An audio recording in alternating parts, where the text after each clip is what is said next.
Hi, I am Garrett. I'm the data manager here with MWF and actually outside the Capitol today for this interview. And today we have another ambassador on. And with that, introduction, who are you? So I am DeAnna Bublitz. I live in Missoula, Montana. So I've lived here about 10 years now. And my day job has nothing to do with conservation, but I am an ambassador for Montana Wildlife Federation because my biggest endeavor, I guess, is just starting a gear library with used hunting gear to try and help folks who have come into the sport late in life overcome the economic hurdles that can be involved. Yeah. I mean, there are a ton of hurdles to get involved. I mean, such an expensive lifestyle. I hate to call it a hobby. Yeah, I know. but I hate using the word sport too. I feel like yeah, it trivializes it, but there's no good alternative, it feels like. there's not. So Yeah. what was your introduction to hunting, fishing, the outdoors? What did that look like for you? So I was an outdoor kid from a pretty young age. I grew up in Minnesota, and so I had, I grew up in the suburbs, but we had a really nice backyard backed onto a pond. So hung out, caught fish and turtles and snakes and frogs and whatever was moving around in the yard. And then my parents, would send me to obligatory summer camps way up north. So did a lot of hiking and backpacking, canoeing, and that just stuck. So I became an avid backpacker.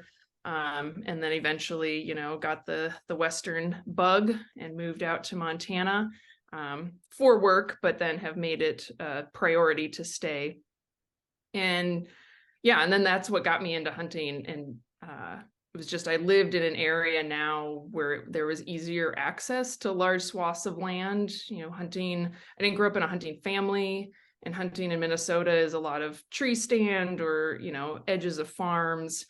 Seemed kind of intimidating. Was mostly a bunch of dudes from up north that felt like that did it. That was the stereotype, at least. And now I felt like I had access to that, and I knew people who did it and could teach me.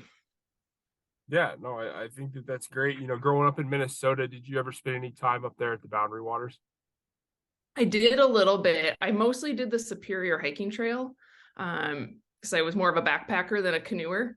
But yeah, I did make it up there into Voyageur National Park and all that. Yeah. Yeah, no, that's awesome country. Let's see here. Okay, yeah. Why did you want to become an ambassador? I mean, obviously you're busy, you're running a gear shop, you got a full-time job. I mean, it's a lot of stuff Why on your not one more thing, right?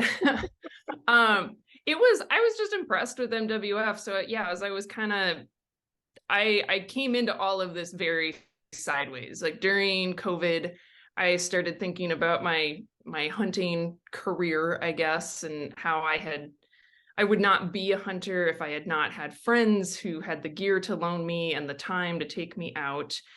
And then with a lot of extra time on my hands with COVID, I was thinking about how I could give back. Got a dog barking back there. Just close that door. Uh, uh, yeah, and so sort of the gear library started to form, but at that point it was still very nebulous. Like, do I want to do outreach? Do I want to run workshops? What might work for this?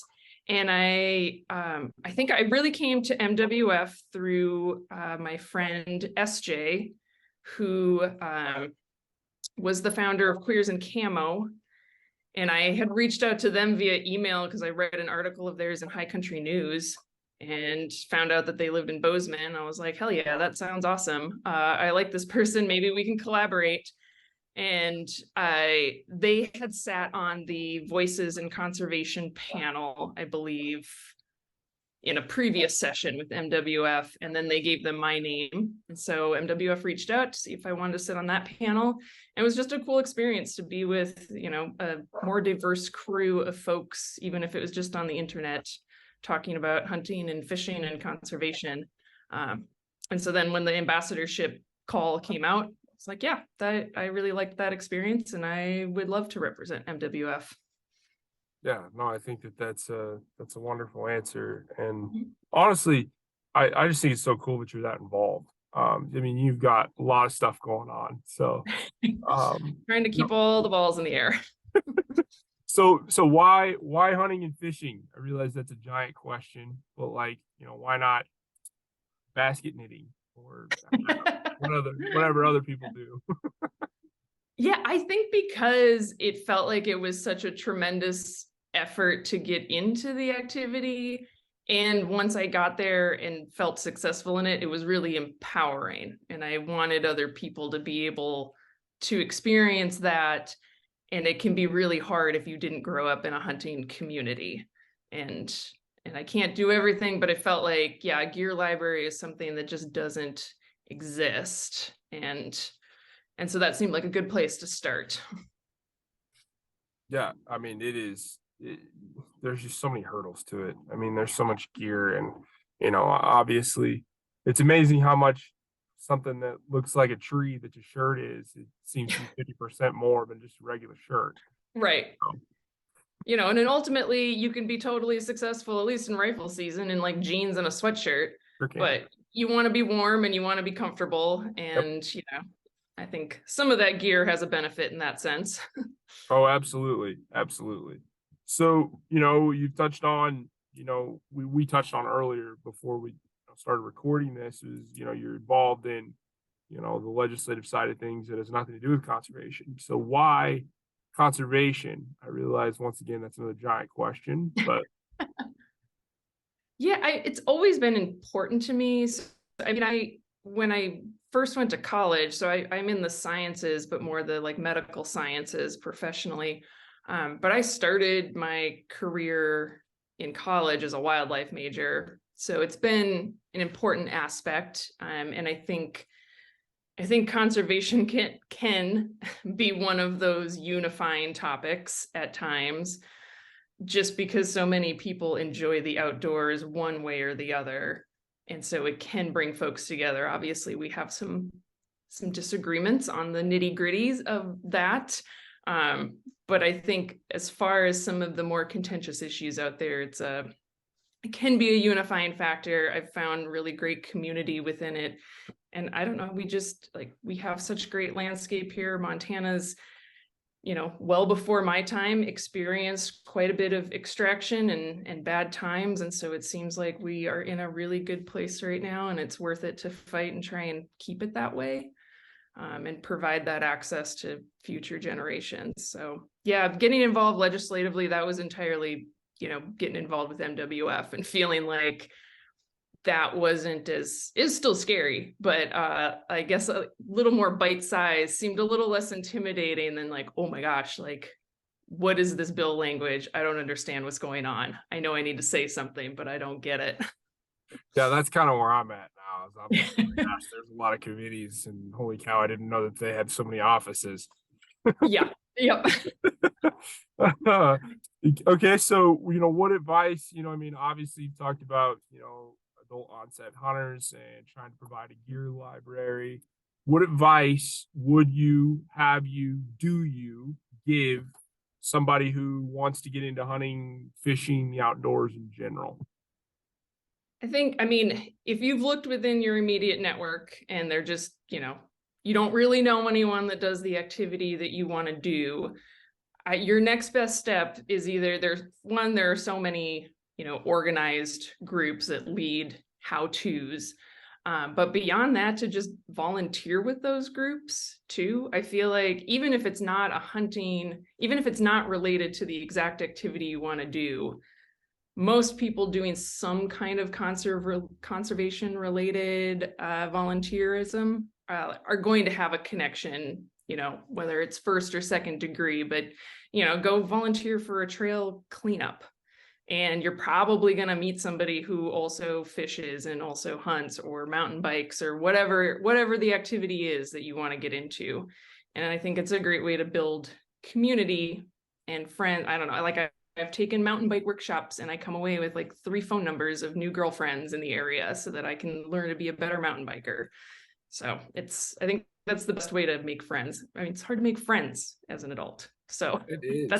that's another benefit. Yeah, no, you never really realize how difficult it is whenever you're in kindergarten talking about your favorite food, but man, it is hard sometimes as an Yeah. adult. So that's There's that's no great. built-in network. And, the more we spend working from home, there's even less of a built-in network. No, I think that's great advice. Just trying something. You got to jump in with two Yeah. feet. Are you a lead-free hunter? I am. This was the year I made the switch. I harvested both an elk and a white-tailed deer with copper bullets. So, and I plan to go ice fishing, plans to go in February, and I'm going to go get some lead-free equipment for that as well. Are you going on the deal there at Canyon Ferry that MWF's putting on? No, I couldn't do that one. I'm just going out with a friend, Gotcha. probably Georgetown. Yeah. Oh yeah. Yeah. Georgetown's great. The standard. Oh yeah. Ice fishing is a blast. Why did you make the switch to be lead free? What led you That, down? I mean, that was, my hunting ethics. It just, I guess being better educated about the ramifications of leaving just a little bit of lead in the field. And then one of my friends, Hannah, is the communications coordinator for Sporting Lead Free. And so she made it really easy because I just emailed her and I said, hey, this is my gun. What should I buy? And she sent me back a link to purchase them. So that pushed it over the edge, was knowing somebody directly involved with that initiative and being like, all right, I don't feel good about, potentially murdering bald eagles and fox and whatever else are out there. Yeah, it's amazing the traces of lead with the expanding bullets, how far they go, and it's just incredible some of the stuff. Looking at their demos with just how many little pieces are all over the place and thinking about like, oh yeah, I've probably eaten quite a bit of those. Oh, for sure. Yeah. Oh, but yeah, I think that's about it. Thank you so much for taking time out of your day, and it was great to get to know you. Yeah, it was great talking with you.